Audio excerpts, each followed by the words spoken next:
Dekleta so v korona času pogrešala ekipo in treninge.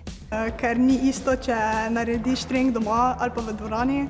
Smo le ekipa, vsak dan se vidimo pa skupaj treniramo. Vsaka je mogla biti dovolj odgovorna in je mogla doma narediti trening za fizično pripravljenost, ker z žogo se kaj dosti ni dalo uigravati. Sem doma trenirala, pa pač skrivila nisem preveč kaj sladkega pojedla, pa kaj pač pazila sem tudi na hrbtenico, na vse pač moje težave, ki jih imam. Pač doma sem trenirala, koliko sem lahko, odbijala žogo v steno, zunaj in tako da. Da smo šli na kakšen tek ali pa naredile same kakšne druge vaje za koordinacijo ali pa za kakšno eksplozivnost.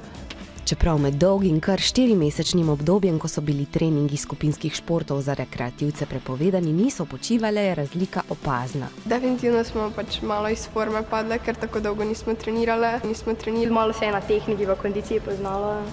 Ja, predvsem je opazno, da so vse fizično slabše, tehnično tudi. Zgubile so energijo pa moč. Se bomo potrudile, da bomo pač čim prej prišli nazaj v formo. Bomo probali nadoknaditi, ne? Ob vrnitvi v športno dvorano je bilo marsikaj drugače. Predvsem pa se je videlo to, da so pogrešale druženje. Direnda je bil na prvem treningu.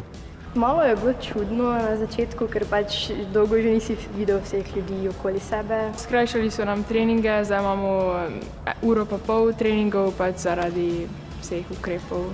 Zožanje ekipe, če nas je v ekipi drugače 17-18, nas mora zdaj trenirati do 10. Dekleta in trener se strinjajo, da je zdaj pomembno predvsem to, da spet trenirajo, saj bodo le tako lahko čim prej nadomestili